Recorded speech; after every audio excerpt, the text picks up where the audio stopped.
All right, so we are talking about storytelling that connects tonight, and gonna kind of this looks like a lot on this slide of what we're covering, but we're gonna kind of go through this a little bit kind of swiftly, and then leave time to make sure, because really one of the most important aspects of these live, those of you who are with me live, is really that Q&A session and really sort of thinking about how this connects to your own work. So we're gonna just do some quick talk about what the outcomes are today, talk a little bit about the power of everyday stories.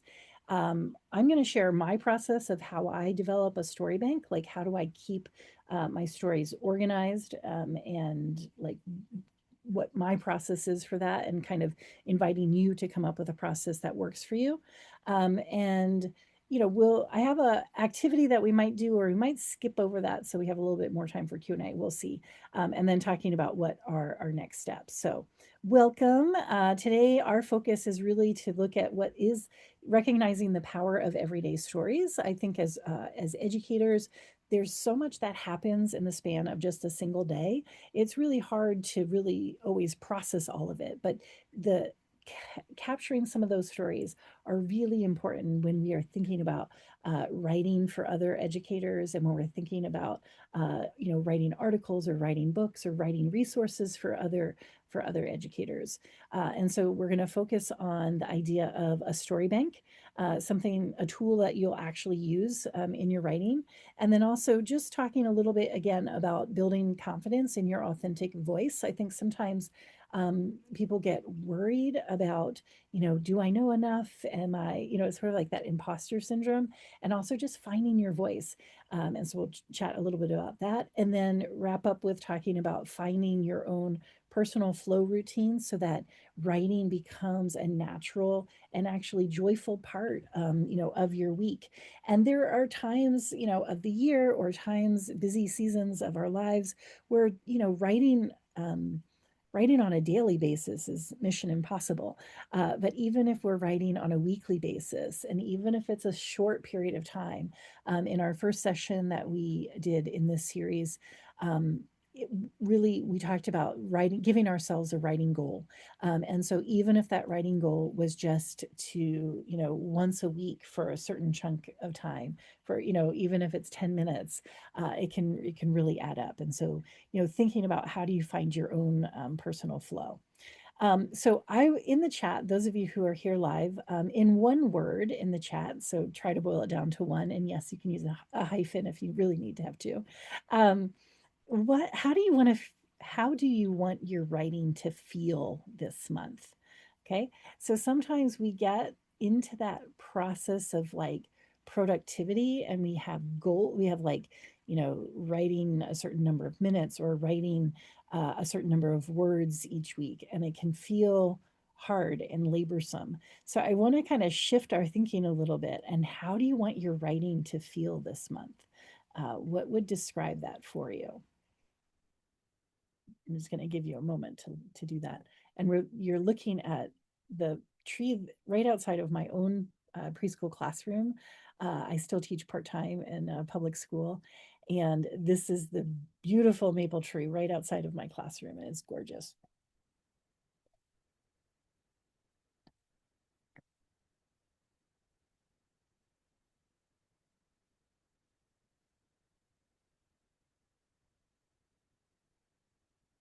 All right. So, my own answer to that was joy filled. And I used a hyphen because it's like, not only do I just want to enjoy the process of it, but also to make sure there's just so much to me. I feel like there's so much happening in the world, but really kind of focusing in on the good, and really thinking about the joy that we see, and kind of putting some of that joy into my writing. Other participants' words this month are organized, which is always a good feeling when we're organized. I mean, it just helps us to drop in and get, I think, more focused. Heartfelt. This work is very much heart-centered work, so I love that. And joyous. Awesome. Yeah. So when we think about keeping that as our focus of how we want to feel. We might write that on a note to kind of help keep us focused. But one of the sort of formulas, if you will, and I think writing is not a formulaic kind of thing. We each have our own process. But when we're thinking specifically, I feel like I jumped forward here. Okay. Um, when we're thinking about everyday stories and capturing, the things that are happening. So if you are still working in direct service with children, it's just wonderful to catch some of those really for me, like joy filled moments or moments of awe or moments where kids just really um, just there was some sort of like connection that we had or something special that happened. And so sometimes when we think about writing down vignettes or writing down observations that we see, we kind of think like it has to be something grandiose, but really those everyday stories of just like, especially this time of year, we're recording this in October, we're really still just building those connections between the adults and the new children in our classroom. And so sometimes, like one of the stories I put in my story bank this week was just a really quiet little moment that I had with one of my students. We were doing a little activity with acorns, and it was just like just very a really tender, sweet kind of conversation that we had. And, it wasn't the kind of story that you would like write down to put into, the observation file, or, it didn't like check a box for a math skill or like a certain sort of literacy skill or something like that. But it was just a moment of connection and just feeling um, like that genuine humanness, I thought was really special. So, as we're writing, thinking about, again, like writing really isn't formulaic, but when we're thinking about writing stories, this sort of can help us think of what we're capturing. So the formula is a moment, the meaning connected to it, the message or your takeaway for yourself, or if you're writing this to share with someone else, the takeaway message for the reader, and then also the medium, like where will this story live? And oftentimes when we're working in our creating story banks, I encourage people just to have a file. So I am a Google Doc person, so I have a story bank file that I keep, and it's organized sort of thematically more so than kind of they're often these stories that are in the story bank, they are just little special memories, moments that I want to save, and so I write them out. And in that first phase there of thinking about the moment, like what I'm writing is really what happened, and so it's kind of like how you would take an anecdotal record, and, like what's the, what are the important things that happen? What did you see or what did you hear? You're kind of capturing that. But different than an anecdotal note that we might take for, a child's assessment file or to put into, their Teaching Strategies Gold or some other assessment tool. This is different because we begin to assign some meaning to it. And so these stories, I write them down the moment, not in the moment that it happens, but when I'm reflecting back on it, I'm thinking about capturing what happened at that moment. But then I'm also thinking about the meaning, like why does this story stick out to me? And why do I want to remember it? Um, yeah, good point. Wendy says this formula is how you, in this formula, how do you anchor bigger and smaller ones if you don't want to anchor to a specific child? Yeah, we'll talk about that in just a second, Wendy. So the story bank that I'm thinking about is really a file that I use. I do a lot. I am writing a book, but even prior to that, I use these stories in professional development, and I use these stories when I'm connecting, talking with my college students. And so, thinking about the meaning of why this matters, and so sharing a story, and then making that segue into the meaning of it or why it matters to me. And so it's a little bit more subjective because I'm putting my own thoughts in it, and then making it into like the message. What's the takeaway for the reader? And so this sort of framework helps you to have a place that is sort of like a landing place for you to put your stories in there. And then thinking about the medium for, at first, really it's just capturing the stories so that you have them in one spot. But the medium and how you'll share that story with the world, it really depends what kind of work you do. For many teachers that I have worked with who are working on the process of writing, a lot of times their story bank is really just something that they're building as a reflective sort of tool, and that they'll go back to later rather than really thinking like they're taking each one of those stories and putting it in some specific medium. But when I talk about medium, like where might you share your stories in the future, maybe it's something that you write into the family newsletter. Maybe there was like a special something that happened with a group of children and you share that out with your currently enrolled families. Or maybe it's a sweet little story. I had a student last year who, um, really was just a really fascinating child. And so oftentimes I to connect with her parents who I didn't get to see often, I would send them little stories, of things that had happened. And it was just really fun to kind of have this way to communicate with a family that I didn't see very often. But beyond just within your classroom, if you're doing work as a speaker or a mentor teacher or something in higher ed, or you're the director of a program, you might use these, also in um, these stories or like anecdotes. You might use them in other professional settings. So you might use them. Obviously, we're protecting children's privacy. We're not using their names, those kinds of things. But we might use these in blog posts. We might use these in social posts. You see a lot of programs or trainers kind of sharing information, through social media. Sometimes stories and really, really heartfelt stories that are added into a grant application can really make that your grant really stand out from others. And so I do a lot of grant writing and have been a lot of, been successful with it. I think often because I really make it humanized and really add little vignettes or little snippets of like the real impact that receiving this money will have on a specific group of children or a specific classroom or a specific thing that we're doing. And the power of storytelling is really helps the grantor, who's like, they've already said, we want to grant this money to a program, telling my story about the impact that this money will have on a group of children. That can be really powerful. But like I said, presentations or talks, that's where a lot of my stories end up.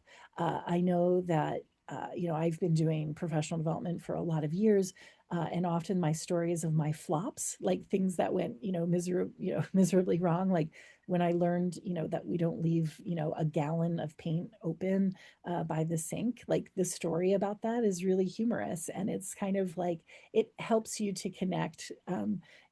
Sometimes I think. Those failure kinds of stories are really good.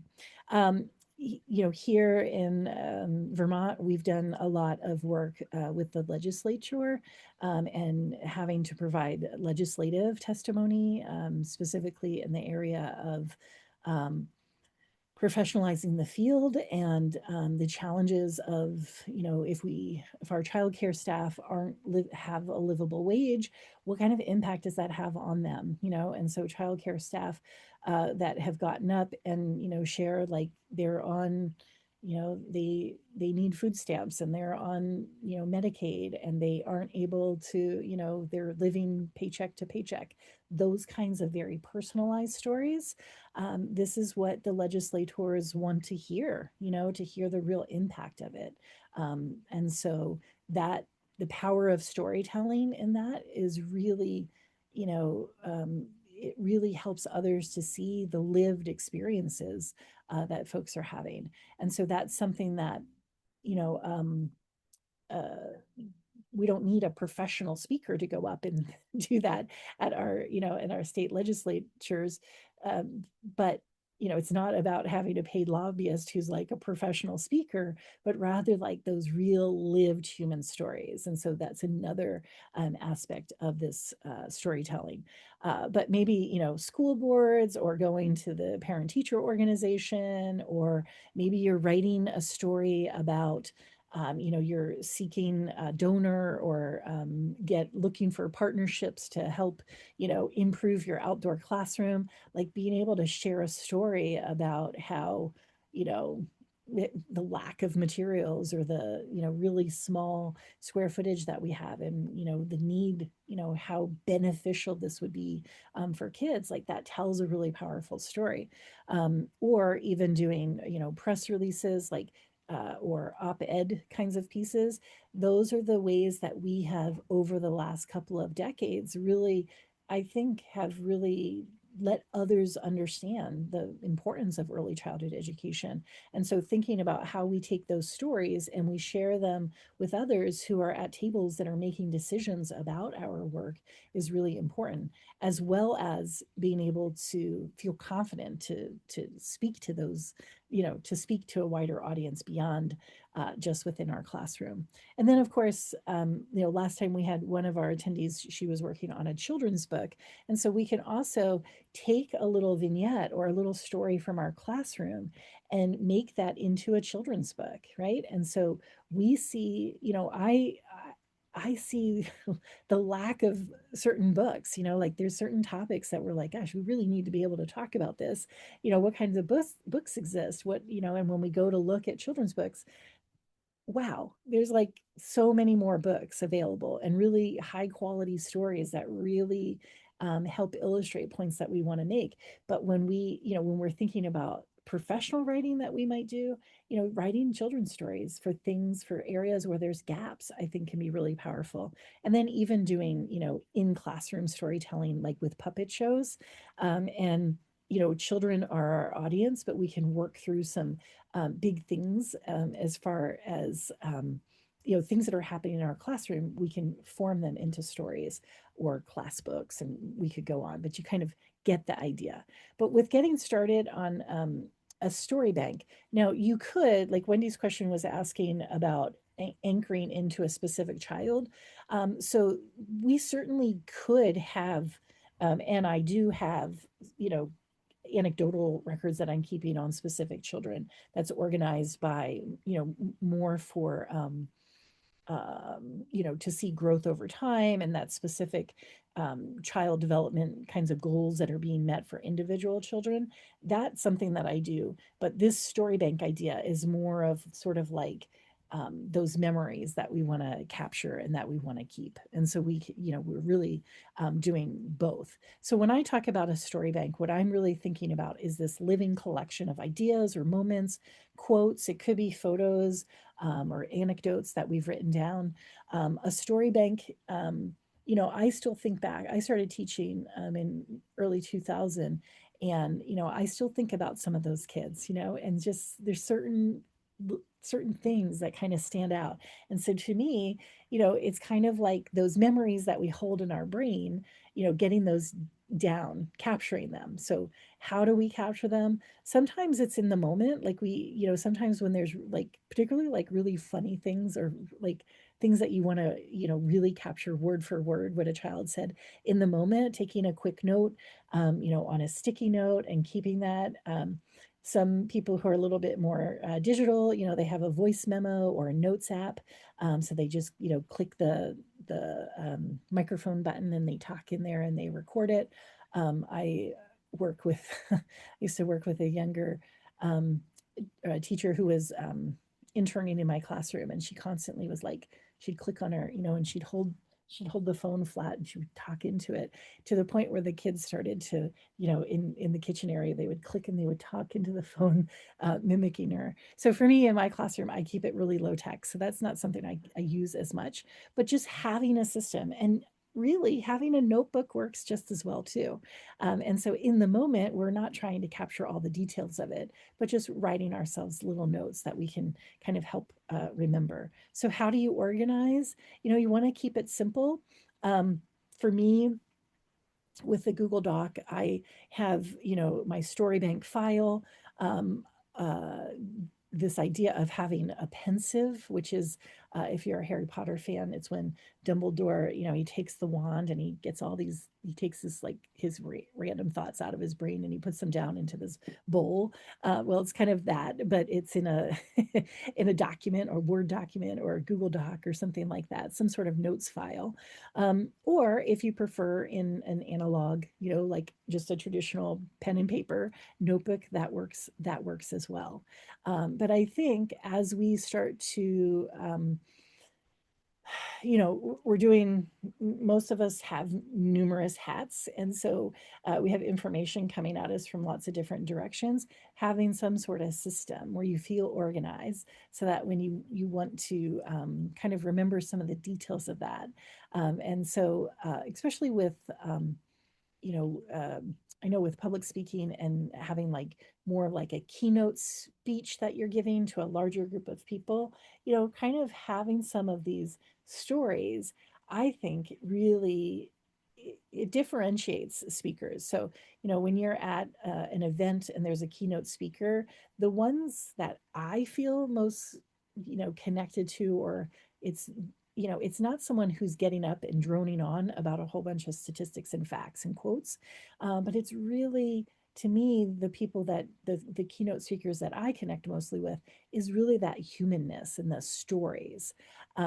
And so I think that having a way that you stay organized with your story bank is really important, so that you can go back to it and use it. So let me just see what time it is. Okay, 3:36, or not 3, 7:36. Um, so what this might look like, and let's see. Um, oh, welcome, Kim. Um, yeah, let's go ahead and do this. So I forgot to tell you to bring a pen and paper, but if you could find a pen and paper, or if you can, or if you want to open a digital file or something, you could do that as well. But I would like for us to just try uh, this idea of a story capture. So we're just going to take 2 minutes. And so your prompt is, I want you to write about one everyday moment from the last 7 days. Okay, so think about just an event, something that happened. This is probably easier for those of you who are still working in direct service with children. But if that's not the case, you could use a story from your life, or you could go back and think about a story that a story that you want to capture from previous. It doesn't have to be from the last days, but focus in your writing on uh, well, that prompt is a little different than what I'm thinking now. But basically, we're just going to take 2 minutes to write down. You can kind of focus on the sensory kinds of details of what happened, or on just the main event, the main things that happened. Okay, so I'm gonna be quiet for 2 minutes, um, and yeah, so let's just take 2 minutes to do that.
Okay. I know that it goes really quick, but we're going to take another 2 minutes. And now, from that story, and you might still be writing that story, and that's fine, add meaning or a message.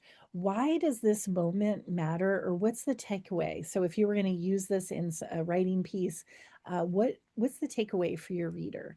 Or how might why does that moment matter? And yeah, what's the takeaway? So, we'll take another 2 minutes.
Okay.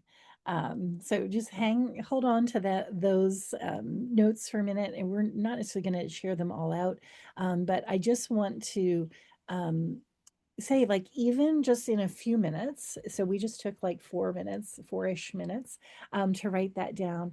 It helps us to kind of capture those.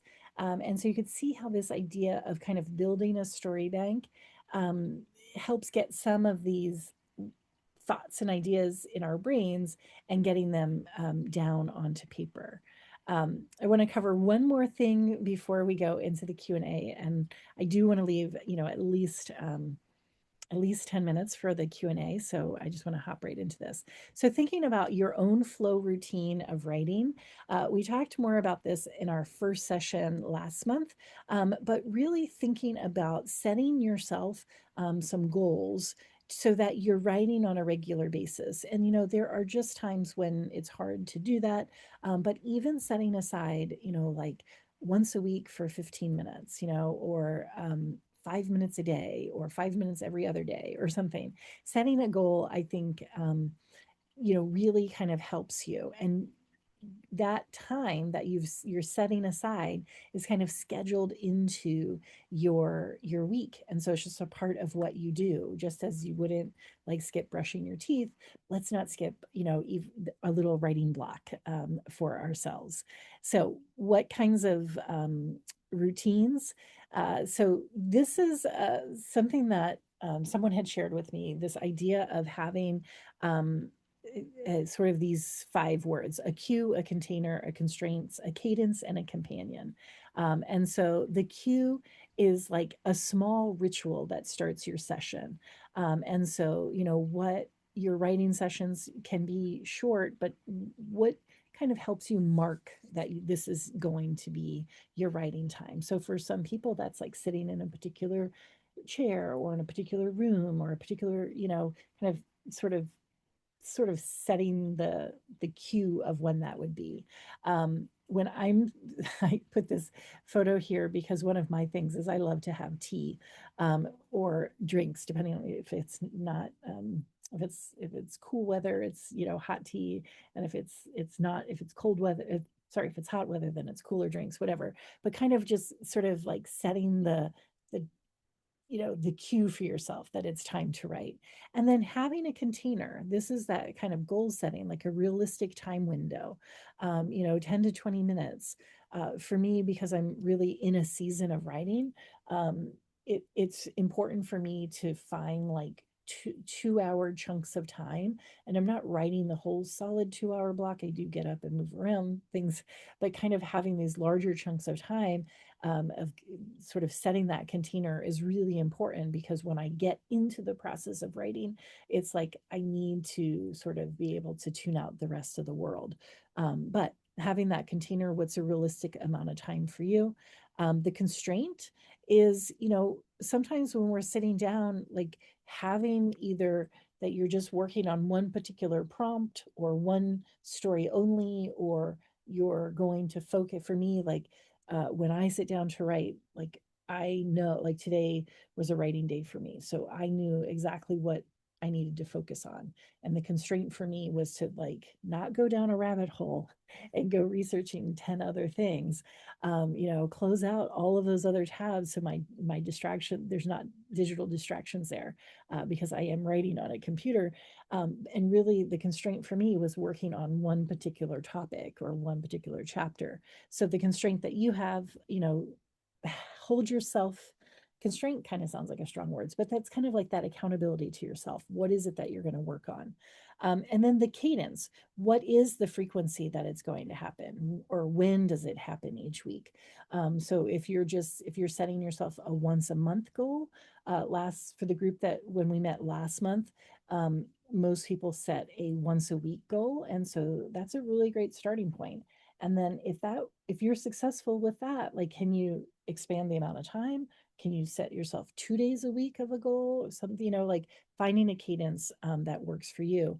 And then we talked about this a little bit last time too, but the companion is either having an accountability buddy or an accountability friend that's kind of like you're checking in on each other, like a writing buddy. And that could be someone, doesn't need to be in the same town as you or anything. It could be, your virtual friend that you're checking in on. um, or it could be, maybe it's a calendar reminder. Maybe you're setting yourself some digital reminders. That's like, these are the things that I'm going to, or these are the times that I'm dedicating to writing, and making sure it's so easy to fill that time with other stuff. So kind of setting yourself, having this sort of framework. So your cue of when you're writing, you start the session with whatever your container of, like, what is the time frame, the constraint, what are you going to actually work on during that writing block this week? The cadence is when you're making it happen, and then the companion. So I had put in here for you to share that out with me, but I think probably more important is for you to think about that, kind of come up with that on your own, as far as like sort of making a commitment to yourself, this next month, for the month of October, or if you're watching the recording, the month of whenever, what is the commitment that you can make to yourself as far as, the frequency, and how you're going to commit to writing. Okay. Okay. All right. So I want to leave plenty of time for Q&A. So I'm going to stop screen sharing. And, you know, thinking about this idea of story bank, does that resonate with others? Is this something that you've already sort of done to some extent? Um, would love to hear your thoughts.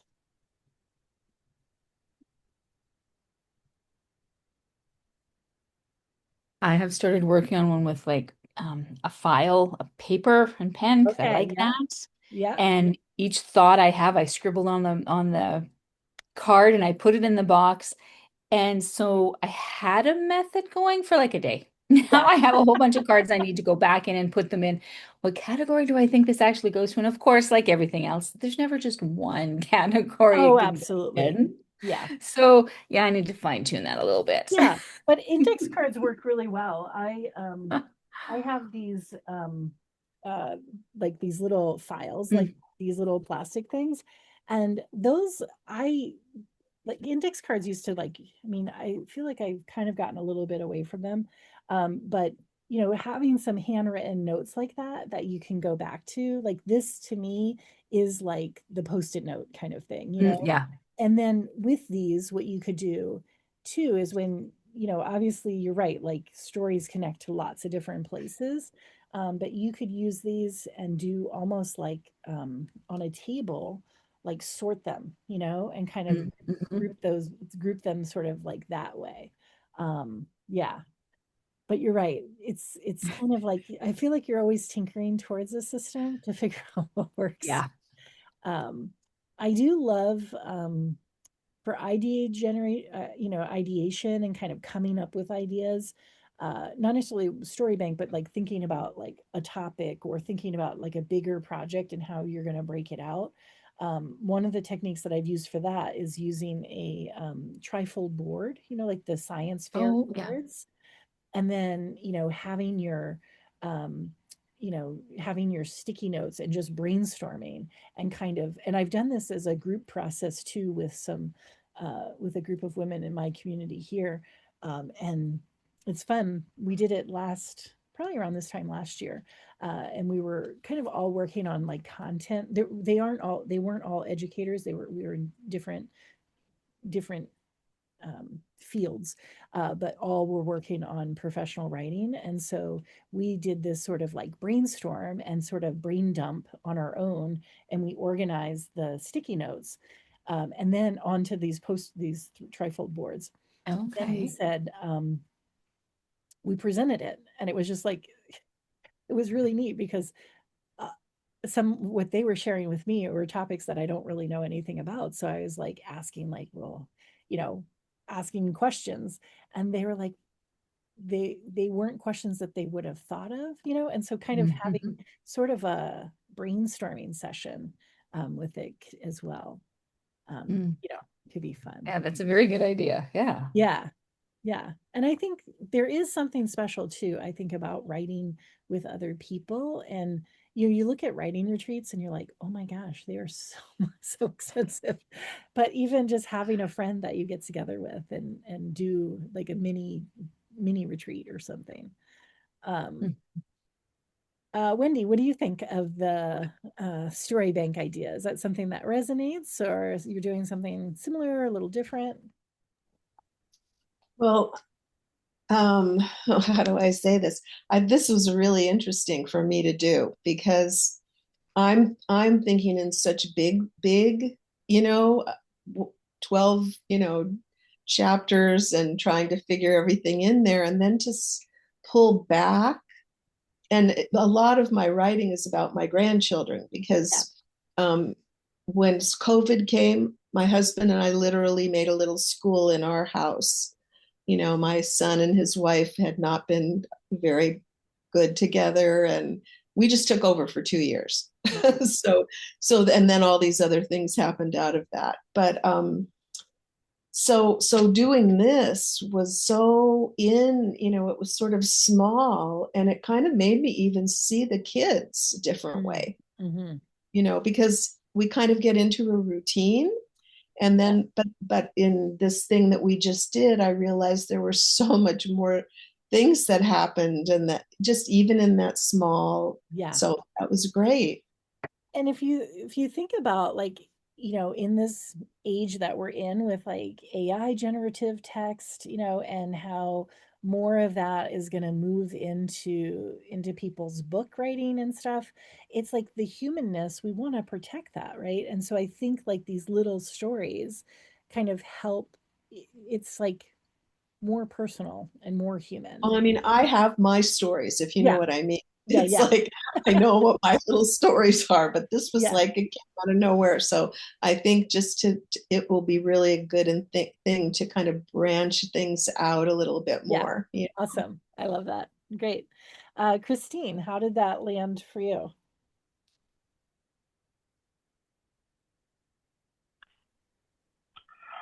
The which which piece? Or I guess just, um, uh, I guess the question is more open-ended than how did it land with you? But is this a story bank idea something that you already do or you can see using, or is it kind of, just want to Like share? I could see it in the way that with where I am right now, right? Because right now I'm just in like the organizational phase, and Mhm. I do have like a very specific, very academic, very kind of like concrete thing going on. I could see the story banking working out in a sense of like having like moments that I encounter with children during the day, kind of how as like living examples Mhm. of what I am academically looking at. You know what I mean? Like the real life living examples of what the academic story is. Does that make sense? Absolutely, absolutely. Okay. And I think it's interesting the process. So part of like my writing is I'm used to writing some academic things, but the book that I'm writing is really more for a practitioner, and practical and tools that they can use. And so it's kind of like finding like where's that balance, because like I want my book to be research based, I want it to be evidence based, and I want to like connect to current things, and I also want it to be very actionable, so I think like kind of finding the right balance with that. And even I've kind of went back and looked at some of the most recently published books from the publisher I'm working with, Redleaf. So I have went back to look at some of their books and see like how how many references are they using and what does it, and like there's lots of different ways that we can go about it. So it's like, is your audience more of an academic focus and it's a very sort of factual and dry, or is it, are we trying to put more of your personality and your voice and your,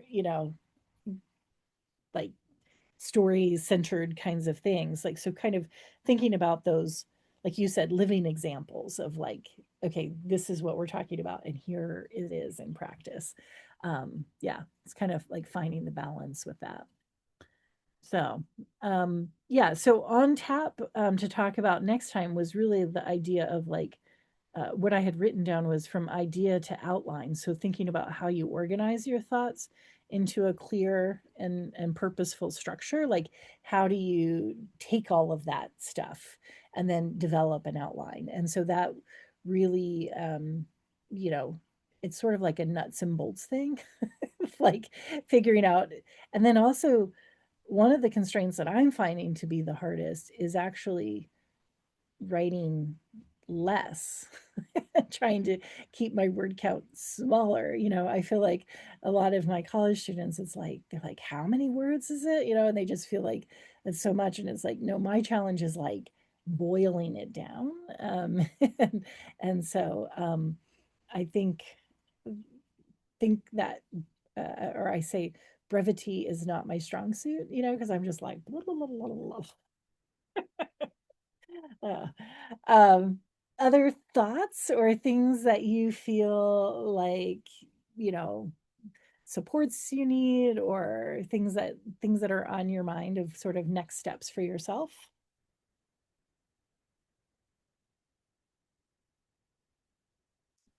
Well, I think for me, I started, I mean, I've been everything. So I've taught preschool all the way up through eighth grade and been a principal. So I started up with all of these, really pedantic kinds of things, and then when I got them gone, the whole thing looked different. Yeah. And so for me, it's really asking myself, who am I talking to and what do I want?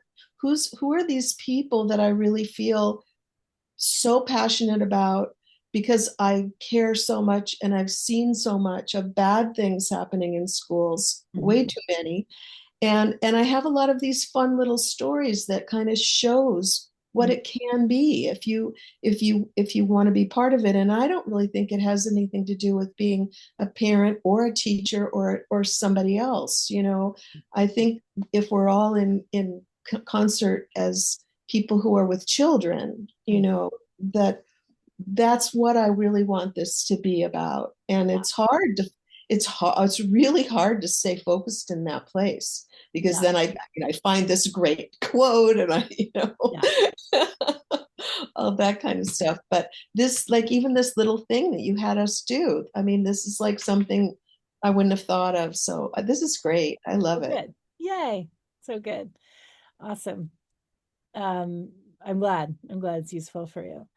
Any last thoughts, Cindy, before we sign off?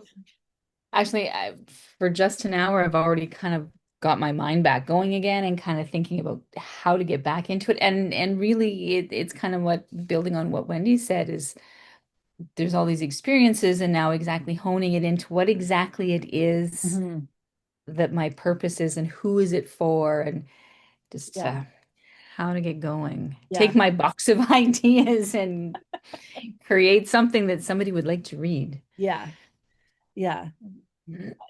That can be hard, but I think it's like, it's only through that you figure it out, right? And kind of boil it down. Christine, last thoughts that you had? Oh, she said, yes, I need a nuts and bolts refresher. Yeah, I got very excited. So while you were speaking about it, I was like, yes, I need that. No, it's that an outline like workshop is really perfect for me at this point in time. So I'm very excited about next month to help me kind of with that organizational piece that I'm right now, which is exactly where I'm at in my process. So yeah, it's perfect timing. Good. And I think what I'll do is I'll suggest people bring some Post-it notes, because I do think that process of like the actual visual, like seeing it, I do that with, it's really an outlining process, but sort of seeing it almost as a web, like an outline, like we grew up with, right? It's like this, and then it indents, whatever. But I do think also like the webbing process of like having the Post-it notes and sort of having those pieces of paper that you can tangibly move around and cluster together and then go, is that an outlier? Is that something that I really, maybe I'm going to put that over here for now. So kind of like, I think having some Post-it notes, but then I'll share my process for outlining and organizing myself, and also like knowing that stuff doesn't make it.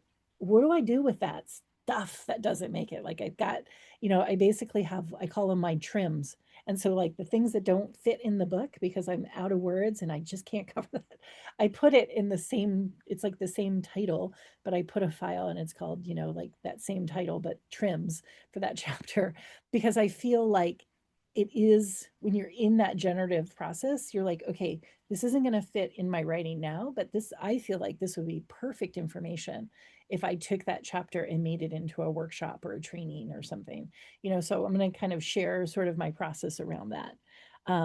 So that'll be next month. But for this month, I hope you make a commitment to yourself of writing, just kind of fitting it in. And, sometimes that requires finding something that we don't do, so sometimes like not saying yes to something, like not volunteering to bake all the cupcakes or doing that extra thing, and saying, you know what, I just need to like carve out an hour to do this thing, and prioritizing it. And sometimes it's only by like scheduling it that it actually will happen.